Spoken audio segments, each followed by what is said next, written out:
Years of both Iraq and Afghanistan are strong. We will get through this. Thanks to all who have supported us. Thanks to the local community who has supported us over the last several hours and many years. And thanks also specifically to Scott and White for their excellent medical care and their ability to handle additional casualties. With that, we'll take your questions.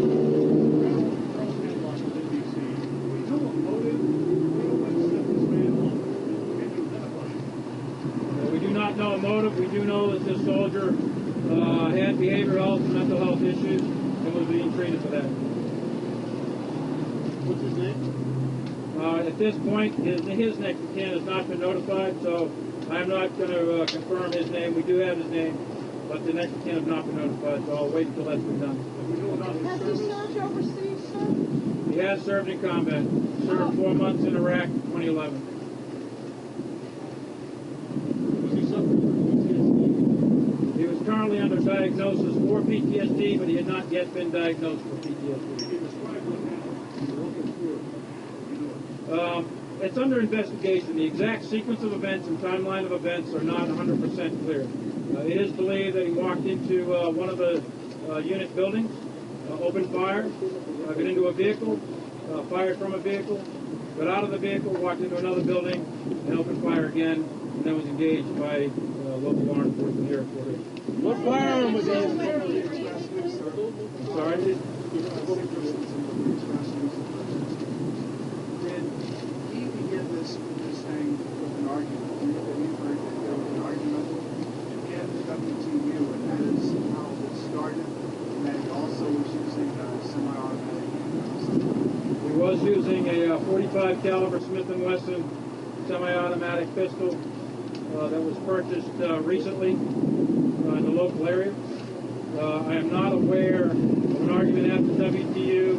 There are some initial reports there may have been an argument in one of the unit areas, but don't have any indication of an argument at WTU. It has not been assigned here to WTU.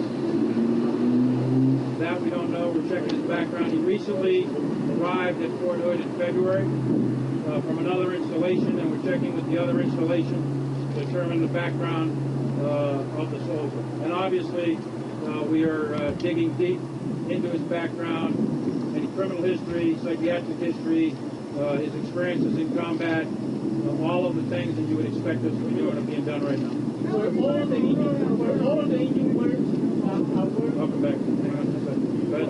Were all of the injured soldiers with gunfire or something else? They were a result of the gunfire, either direct wounds from the gunfire. In some cases, there was some glass that shattered, and some have some superficial wounds from that. Others, one was jumping a fence and got injured there, but it was a result of. So was this soldier in the process of being transitioned out of the military? He was not in the process of being transitioned out of the military, to my knowledge, at this time. General, did you say where his body was found? Was it in his car, next to his car, in the street, in the building? His body was found in the parking lot where he was engaged by military police. When you say engaged, can you describe how they engaged? Military police officer responded, and he was approaching her at about 20 feet. He put his hands up, and reached under his jacket, pulled out the 9mm, and she pulled out her weapon, and then she engaged, and then he put the weapon to his head, and he died of self-inflicted gunshot. Go ahead. I'm not ruling out terrorism. All I'm saying is there's no indication of it at this time.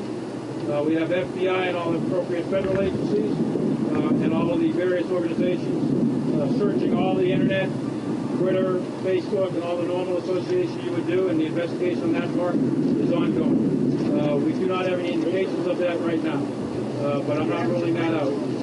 Say again? We are not ruling in or out anything.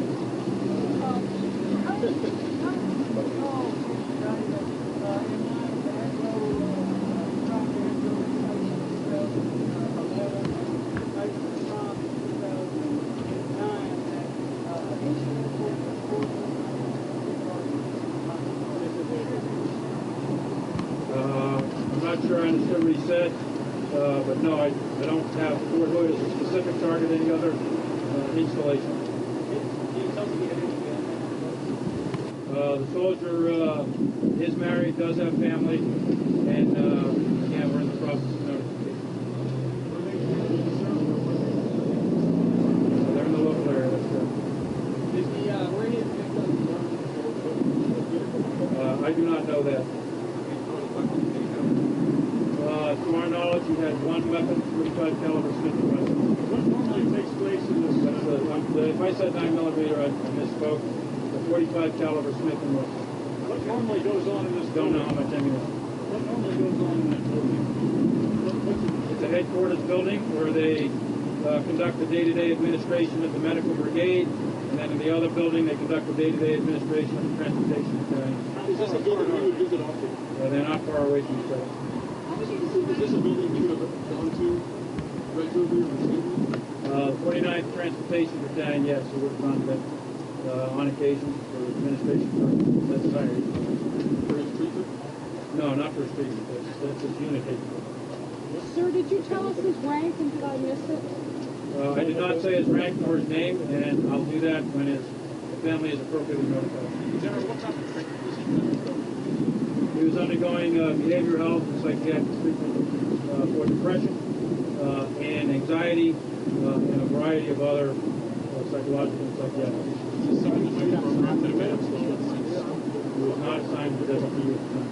General, the female officer who engaged him, how would you describe what she did? It was clearly heroic, what she did at that moment in time, and she did her job, and she did exactly what we would expect of the United States Army military force. He was not diagnosed as of today with PTSD. He was undergoing a diagnosis process to determine if he had PTSD. That is a lengthy process to confirm with PTSD. He diagnosed with traumatic brain injury.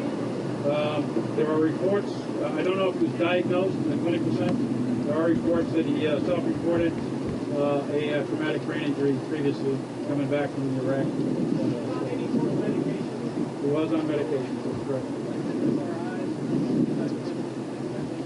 Yes. So you said was he on another installation? He was not a wounded warrior. He was not wounded in action to our records. No Purple Heart, not wounded in action in that regard. So you said he came from another installation in February. Can you tell us what that is? At this time, I prefer not. I mean, I got folks calling that installation, talking to their chain of command in order to determine all the background information of the soldier. What states? Sorry? State. States where the other installation was? It's here in Texas. Okay, a couple more questions. Yes, ma'am. All of the wounded and killed were military. Sir, what can you tell us about protocol as far as carrying the type of weapon that the soldier has and other soldiers that are allowed on base? What can you tell us about security? If you have a weapon and you're on base, it's supposed to be registered on base. This weapon is not registered on base. General, what's your reaction to Kristen like over the shooting? Immediate reaction was casualties. What kind of casualties? And do we have one or more shooters? And are those shooters secure and provide the protection to the local community?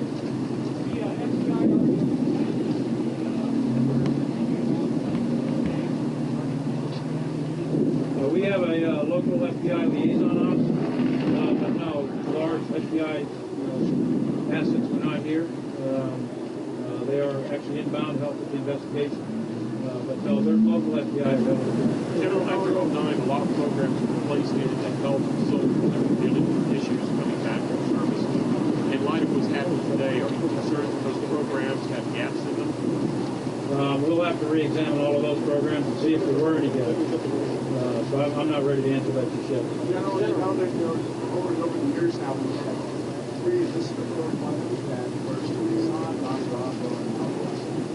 Are you concerned, beyond the fact that this is not the first time, are you concerned that this place is becoming a target for people for whatever reason? I mean, what your reaction been to this man my reaction was not again here. My reaction was to immediately make sure we had a read on the casualties, immediately secure the site, and immediately look for one or more shooters and to secure the installation. I wasn't thinking about not again or any of that. What do you think now? Right now, my concern is with the families, those that are injured and those that were killed. Question about soldiers being allowed to carry a concealed weapon for self-defense. What are your thoughts on soldiers carrying concealed weapons on base? You're not allowed to carry concealed weapons. Do you think that should change? No, I don't think soldiers should have concealed weapons on base. We have law enforcement agents, we're trained professionals, and I don't endorse carrying concealed weapons on base. It was within minutes. Exact time, probably 10 to 15 maybe, max.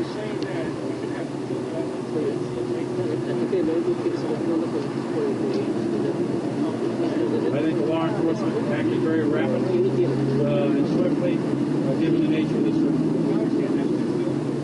I'm not going to get into debate with you on carrying weapons on military installations.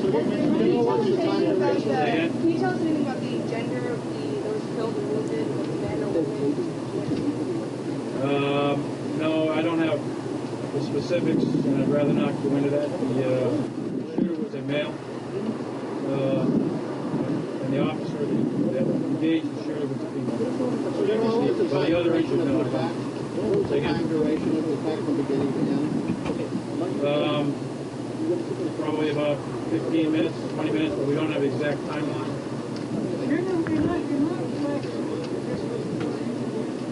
Yeah, let me go to someone else. Anyone else? Go ahead. Talk a little bit about how the change was made non-shooting response today. I think the response from the law enforcement and the medical folks displayed clearly lessons learned from the previous case, and I think that it was obvious that the response was swift, it was appropriate, both from a law enforcement perspective and from a medical perspective. Last question. So you mentioned that the suspect had bought the weapon.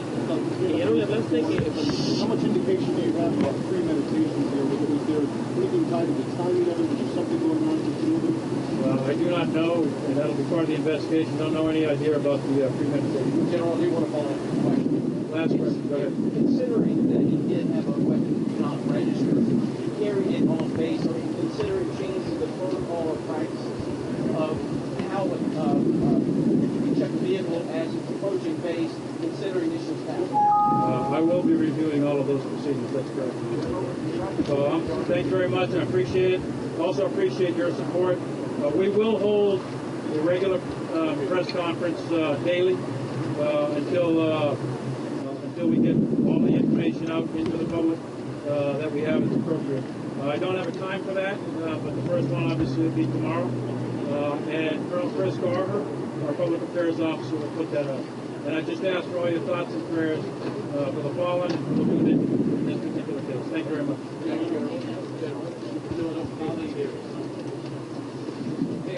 As General Milley said, first press event will be tomorrow. We're looking at midday, but we don't have a time exactly yet. We'll put out an advisory through hoodpresscenter.com, the website that we use. So if you're not signed up for our event, go to that register and we'll make sure that we keep you informed of the time that's going to be. We're shooting for midday tomorrow.